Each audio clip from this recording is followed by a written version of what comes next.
Voici Kampala, capitale de l'Ouganda en expansion continuelle.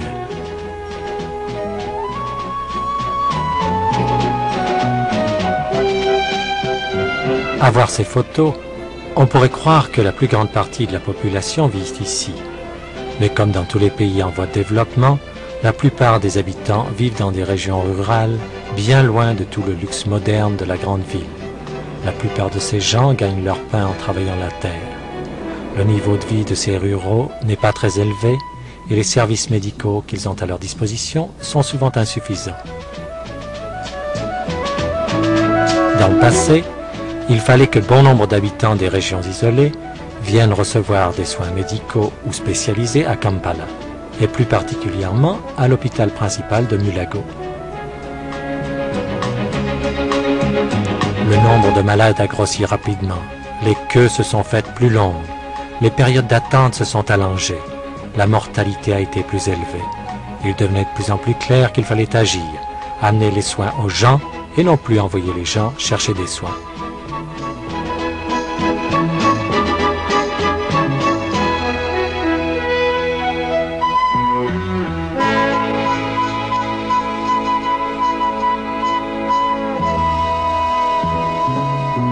On créa donc en 1959 un bloc santé expérimental à Kasangati, lieu de marché à 15 km de la capitale. On pourrait ensuite en évaluer les résultats et utiliser l'expérience comme prototype dans d'autres régions rurales. Ce bloc santé est situé dans un cadre agréable. Il doit répondre aux besoins des 13 500 personnes qui vivent sur une superficie de 47 km². Les cours d'hygiène doivent représenter une bonne partie du travail. Le personnel permanent du centre compte 30 personnes. Si l'on sait que 19% de la population desservie a moins de 5 ans, on se rend compte que l'on consacre la majeure partie de la journée à la puériculture. La mortalité infantile était élevée. Aussi a-t-on accordé la priorité à des cours d'hygiène prénatale et postnatale. Kasangata a donc été fondé comme centre d'enseignement rattaché au département de médecine préventive de l'université Makerere avec l'espoir de former des cadres. Les étudiants peuvent donc apprendre directement les techniques dont ils auront à se servir pour aider leurs semblables. Le taux de mortalité a passé depuis 1966 de 73 pour 1000 à 25, les fausses couches de 14 à 2 et la mortalité des mères de 30 à 0 en 1973. Les chiffres montrent à eux seuls le succès de l'entreprise. Comme Kasangati était en même temps un projet pilote et une clinique active, on a fait appel à une équipe d'enquêteurs spécialement préparée pour recueillir les statistiques de 26 villages de la région. Pendant ce temps, les futures mères étaient assurées de soins adéquats au cours de l'une des périodes les plus importantes de leur vie.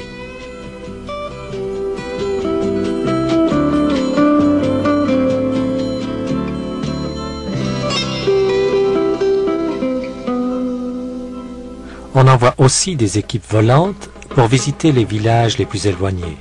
Elles partent avec tout le matériel dont elles peuvent avoir besoin et toutes les connaissances si nécessaires à ceux qui vivent loin des hôpitaux et autres centres de soins. Les statistiques montrent que plus de 2 fois plus de gens sont soignés à l'extérieur de la clinique qu'à l'intérieur. En 5 ans, 10 500 personnes ont été traitées dans les villages et seulement 4 500 à la clinique. On ne saurait donc trop insister sur le rôle essentiel que jouent ces équipes médicales chez les ruraux.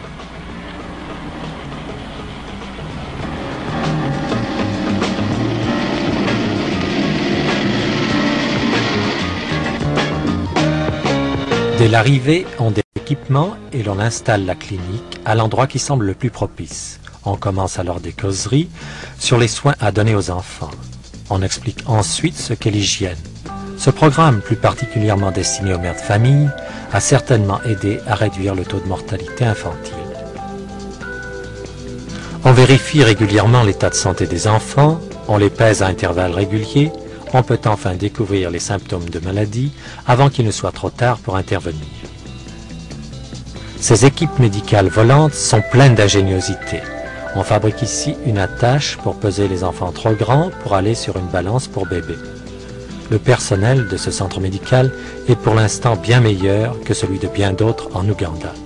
C'est un centre de recherche et d'enseignement, et l'expérience acquise en ce domaine servira plus tard à toute la population.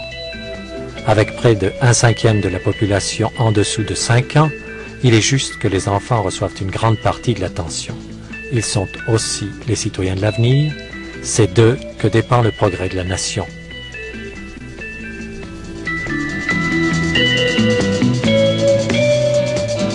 Un domaine ne semble pas avoir obtenu le succès qu'il méritait. C'est celui de la vaccination. Mais ceci semble être dû à un manque de collaboration de la part des parents. Le nombre de soins médicaux augmentait toutefois. 14 000 personnes soignées en 1966 et 45 000 en 1972. Par contre, ce chiffre baissait l'année suivante, preuve de la meilleure santé des habitants.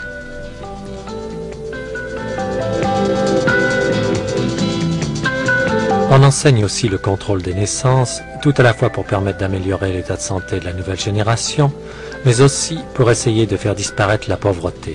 Moins d'enfants, c'est aussi des enfants plus heureux et mieux nourris.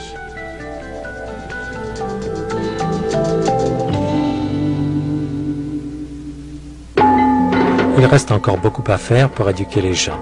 Trop de gens ne jurent que par le guérisseur du village, avec ses serpents, ses potions inutiles et ses sorcelleries. Les vieilles traditions se perdent difficilement.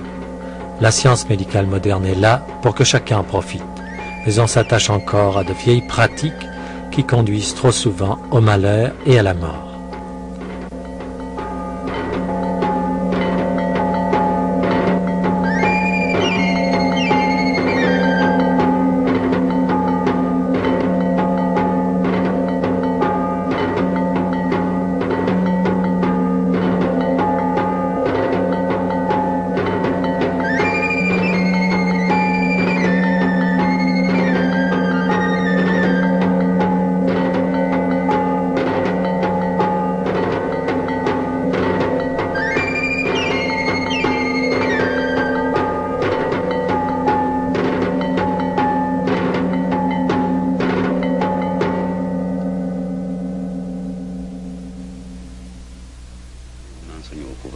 La clinique de Kasangati a donc inclus dans son personnel un éducateur professionnel.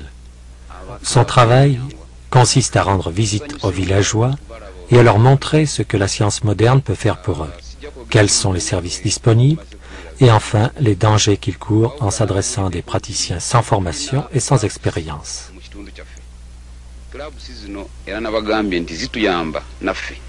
Engeri bwe tuba twagadde okutegeeza gamba ng'abakyala oba baami ababeera mu kiraabu eyo tugitwala nga ekibiina oba kirasi eberiwo okusomesa nga abakyala bajja mu kiraabu bw'akkiriza kugenda mu kiraabu oba omwami. Il leur dit, moi je ne crois pas aux serpents, au feu et à la sorcellerie, mais je fais confiance aux médecins éprouvés, à la médecine moderne et au bon sens.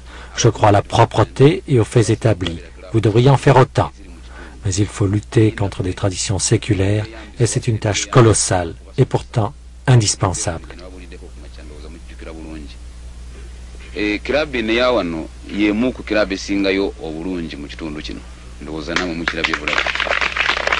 La causerie se termine par une danse, c'est une manière fort utile d'attirer les gens et rien n'empêche la médecine d'être drôle de temps à autre.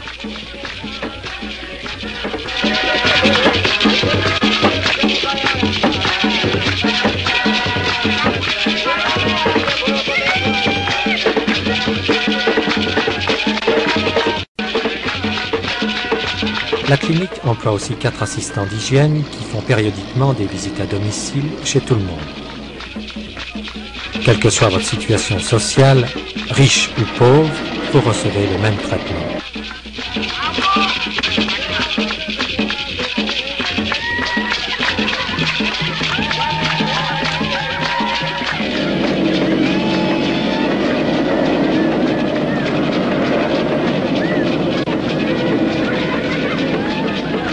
Il se charge aussi des accouchements à la maison, car tout le monde ne peut aller à l'hôpital. Cet enfant est né avec une difformité, mais l'accouchement a été dirigé par une équipe expérimentée et ce bébé vivra et vivra normalement en bonne santé.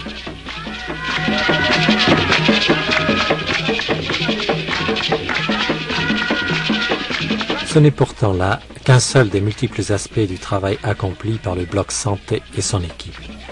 La mesure du succès est à chercher plus dans son rôle pilote qui a déterminé les directions à prendre pour l'avenir. En ce sens, il va dicter les conditions de santé du pays pour les années à venir.